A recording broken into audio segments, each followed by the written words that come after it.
I think the first biggest challenge is technology is growing extremely fast. Lot of changes are happening, especially on the AI space, on the Gen AI space. It's very important that we have to be abreast of what is really happening and how it is going to have an impact on your day-to-day professional life, right? With all the co-pilots comes into place, the expectation is the work which has to be done for hours or days should be completed in few hours or few minutes, right? So we have to adjust to that, where to use and when to use. So that should have a direct impact on the professionals. Number two is so-called Gen Zs have started to work. Um, People like me who are veteran in the industry, uh, I think they are coming with lot of knowledge, right? Exposure, right? And it's very important for me to keep that uh, technology, because some other day they should learn from me and I should learn from them.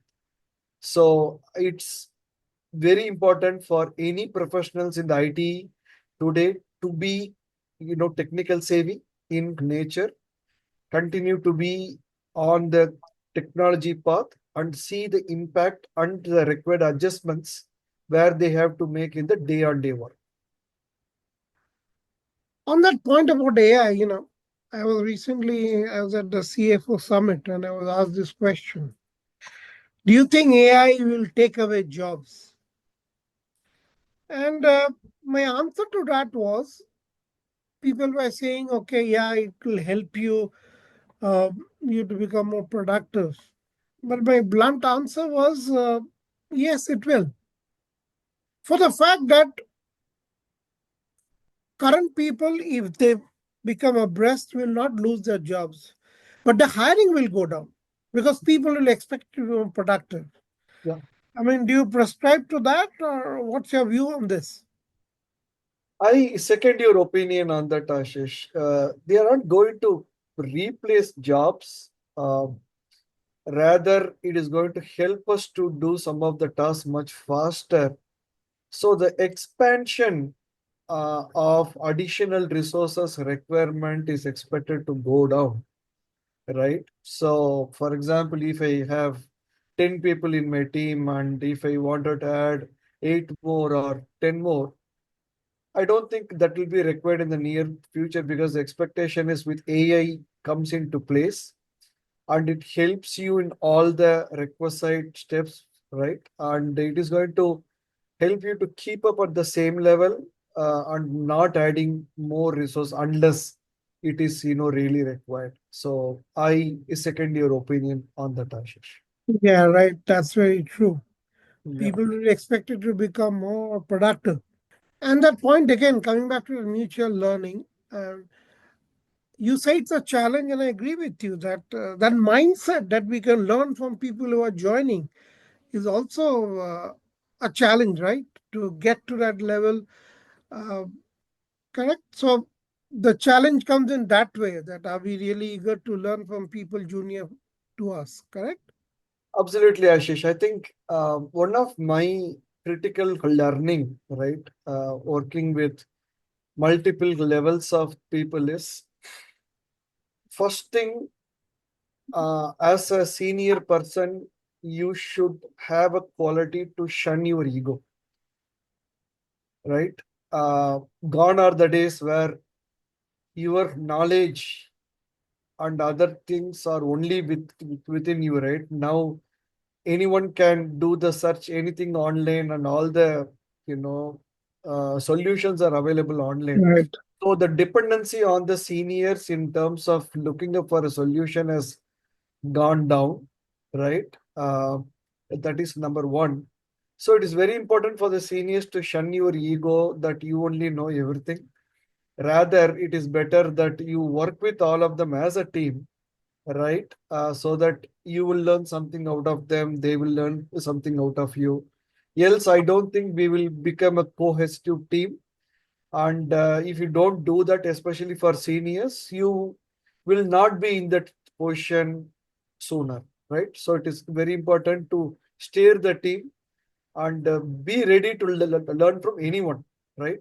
That has to be the habit. Else, it is going to be extremely difficult. Indeed, a big challenge. I can definitely Yeah, that very true. And the third challenge you said being tech savvy. That is also very important for people to be taking the help of technology to become more productive. That would become a mandate. So, I mean, I can feel it. I have to use AI. I have to learn new things. In a way, that becomes also a challenge. And I agree with you that a lot of things are on the mindset, how we can challenge our mindsets, right? yeah. When we say tech savvy. Yes, Ashish, because earlier you have to be hands-on to know something, right? Now, from what I am seeing is right. I think for in the next 10 years, I don't see any new programming language coming in. Whatever Java, Mm. .NET, Python, which is available, it is going to continue to be there.